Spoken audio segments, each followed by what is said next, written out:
একটুও ভাবিনি গো পুরো এই ড্রেসটায় এই সরু পুঁতির লেসটা আমি মেশিন সেলাইয়ে বসাতে পারবো না। রাধে রাধে সবাইকে, আবারও গোপুর নিউ ড্রেসে আবারও একটা নিউ ড্রেসের ভিডিও নিয়ে তোমাদের সামনে চলে এসেছি। চলো বেশি দেরি না করে ভিডিওটা শুরু করা যাক। প্রথমেই আমি একটা বক্রম নিয়ে নিয়েছি। বক্রমটা হচ্ছে গিয়ে প্রায় আমি আজকের ড্রেসটা বানাতে চলেছি আমি 8 নম্বর গোপুর জন্যে। তো প্রথমেই আমি এই যে নিয়ে নিয়েছি একটা বক্রম, নিয়ে তার সাথে একটা কটনের লাইনিং নিয়ে নিয়েছি। এটাকে আমি বসিয়ে সেলাই দিয়ে নিয়েছি। এরপরে আমি ওটাকে ভালো করে কাট করে নিয়েছি। আবারও আমি আরেক সাইড দিয়ে আমি আবারও একটা লাইনিং নিয়ে এভাবে সেলাই করে মুড়ে নিয়েছি। তো দেখতেই পাচ্ছ পুরো একটা গোল শেপে আমি কিন্তু জিনিসটাকে তৈরি করে নিয়েছি। এরপরে আমি ওটাকে ভালো মতো চক দিয়ে এঁকে ব্যাস একটা সেলাই করে নিয়েছি। এবার আমি ওটাকে কাট করে নেবো মাঝখান থেকে। ব্যাস তৈরি হয়ে গেল কোমরের পজিশনটা। এরপরে আমি পুরো ঘেরটার মধ্যে এবার আমি কুচি দেব। তার জন্য আমি লম্বায় কাপড় নিয়েছি, হচ্ছে গিয়ে নেটের কাপড় নিয়ে নিয়েছি প্রায় 60 ইঞ্চি করে, 120 ইঞ্চি, আর চওড়ায় হচ্ছে গিয়ে 7 ইঞ্চি, আর লম্বায় 60 ইঞ্চি। ঠিক আছে, 120 ইঞ্চি মতো কাপড় আমি নিয়ে নিয়েছি।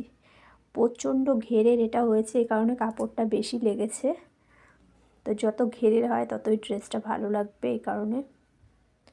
তো দেখতেই পাচ্ছ আমি কিন্তু উপর পজিশনে কুচি দিয়ে সেই লেভেলেই কিন্তু নিচের পজিশনে আমি আরও একটা সেলাই দিয়ে নিয়েছি।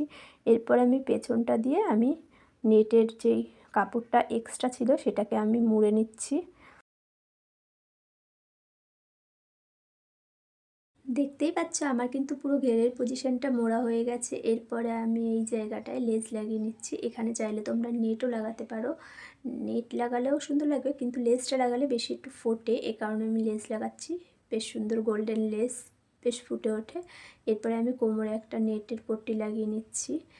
পট্টিটার সাথে দড়ি দিয়ে ব্যাস এবার সুন্দর করে মুড়ে নেবো। ব্যাস হয়ে গেছে। এরপরে আমি একটা পুঁতির সরু লেস নিয়ে নিচ্ছি। ব্যাস এই লেসটা নিয়ে আমার লাগাতে গিয়ে আমার মেশিন আর চলছে না, বেঁধে যাচ্ছিলো এইভাবেই।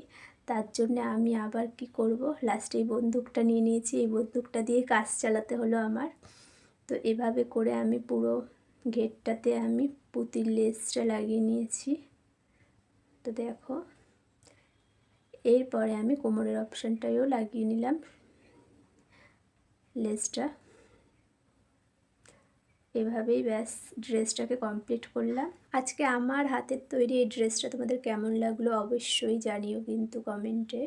তো আবারও কোনো নতুন ড্রেসের ভিডিওর সাথে তোমাদের সাথে আবারও দেখা হচ্ছে। রাধে রাধে।